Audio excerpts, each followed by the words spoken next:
来，21条北港妈祖杯马拉松赛，赞！对哦，大家健康来跑步，今仔条件中，大家来拜妈祖，妈祖庇佑大家平安，祝福今仔开大会成功圆满，感谢。那尤其这一次呢，在我们北港牛墟的停车场来集结，那透过呢我们整个北港所有的旅游胜点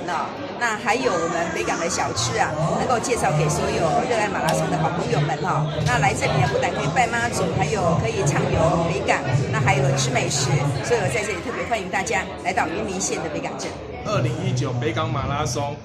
的活动主轴，本次的活动日期呢，在12月28号星期六早上6点，由本次刚完工的北港牛墟停车场开始起跑。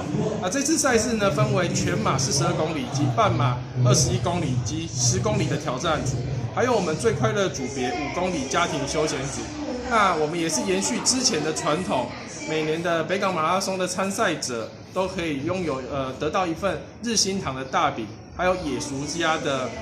营养棒还有泰山企业提供的泰山食品。那很欢迎全国大小朋友一同来参加这一次台湾年末最大最有趣的马拉松赛事活动。然后完赛的时候完赛奖牌，然后这是半马、全马会有大浴巾，然后挑战组、休闲组就是我们的皮花运动巾，然后还有一个布织布袋，然后我们的全彩运动巾跟这个烟火的热升华的衣服是属于加购的部分。